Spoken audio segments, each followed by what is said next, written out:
Hello and welcome to another instructional design micro lesson. In this lesson, we'll take a look at color enhancements in PowerPoint. So we'll take a look at three controls in PowerPoint that will make a big difference on a photograph that isn't quite right. So first of all, we'll take a look at brightness. And brightness is just that. Turns your brights a little brighter and your darks a little darker. Basically takes a whole wash over your image and just will make it either darker or lighter. And then the second one is going to be contrast. Contrast is a little confusing, but contrast very simply is taking your lighter colors and making them lighter, while it takes your darker colors and makes them a little bit darker, something like this. So start off with basically two colors that are pretty similar. It's going to basically take one and move it a little lighter and the other one a little darker. It can make a big difference on a photo that, again, is just a little bit washed out or just isn't quite right. And then finally, we'll take a look at saturation. Saturation, more specifically, is color saturation, and it's an adjustment that allows you to basically move between black and white to full color, and then even beyond full color to almost distorted color. So let's take a look at how we're going to do this. So this is a photo that I had shot with my drone a while ago. And it was the fall in New England. This is the Old North Bridge in Concord, Mass. And I was just so excited about it. But you can see it's a little bit washed out. The sun wasn't quite in the right spot. And I was just a little disappointed because it was so beautiful there. And I really wanted to make the photograph reflect that. And it didn't quite happen. But here's what you can do to make the photo look a little bit better. So I have the photo, and when I select it, of course, I'm going to get my picture format ribbon to show up here on the top. I can go over here to picture styles. And over here on my panel on the right, I've got an adjustment or an icon over there for picture. And within here, I have several different controls. I didn't even mention sharpness. Sharpness actually sometimes could be useful, but the most common ones are, again, brightness, contrast, and then color saturation. So let's just take a look at those.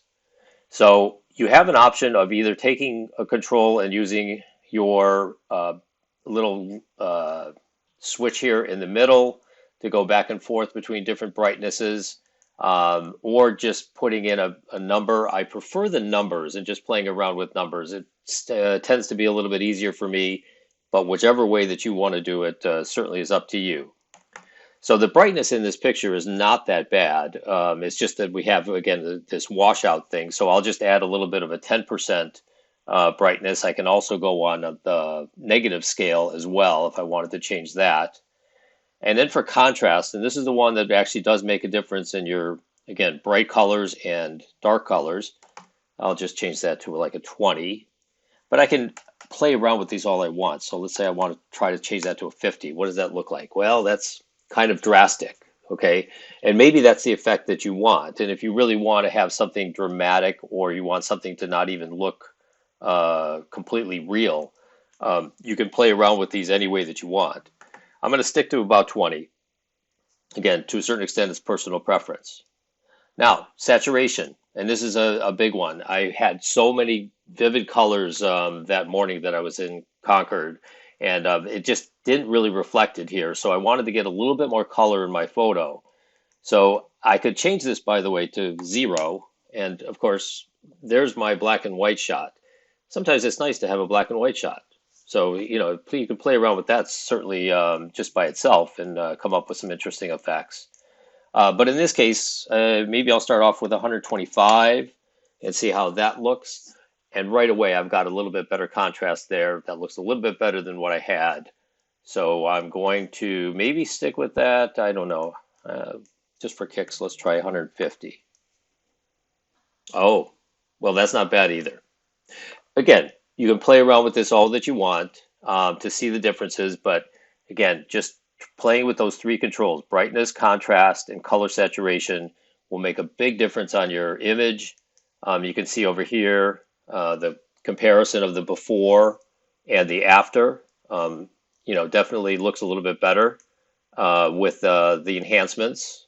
And then I also had a a shot from Lake Winnipesaukee. And this one's a darker one, so this might be worthwhile just to take a quick look, doing the same sort of thing. So I'm going to select the image, picture format, come in here to select the picture styles little icon or whatever we want to call that over there. And then the picture icon, and here's my controls, once again, for brightness, contrast, and color saturation. And in this case, really, brightness is my issue. So I think the last one I just bumped it up by 10%.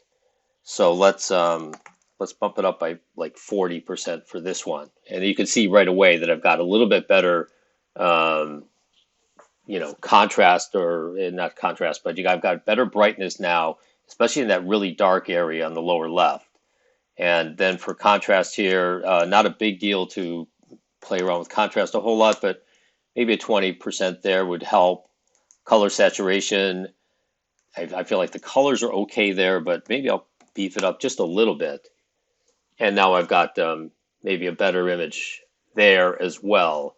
And if I look at the before and after pictures here, and I'll go into presentation mode just so you can see it a little bit better.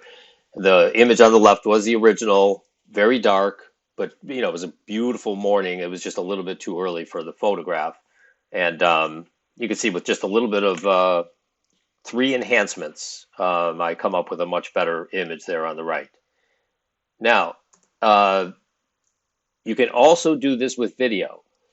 So let me just show you real quickly. I had this video, and not that it matters to play it or whatever, but I was trying to show the foliage that I had there in Concord at the time. And again, I was a little disappointed just because the sun angle really didn't help me a whole lot, for the video or the photographs.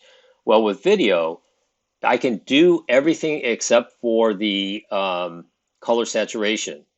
So for brightness, maybe I don't need this. It's actually fairly bright, but the contrast, if I just do a little simple adjustment of contrast here, you can see right away, I'll do a 40% change in contrast.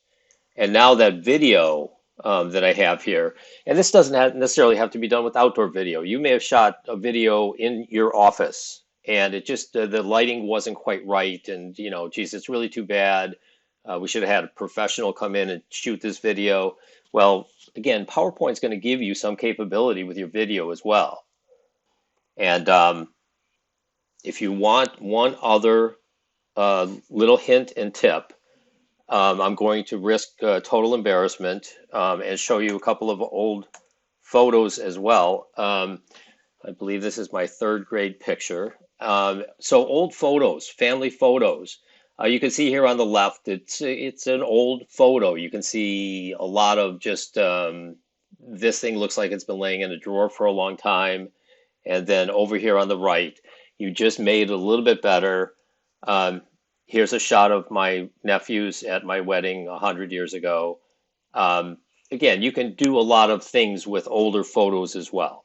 So hope this was helpful for you, and hope to see you here next time. Thanks for listening.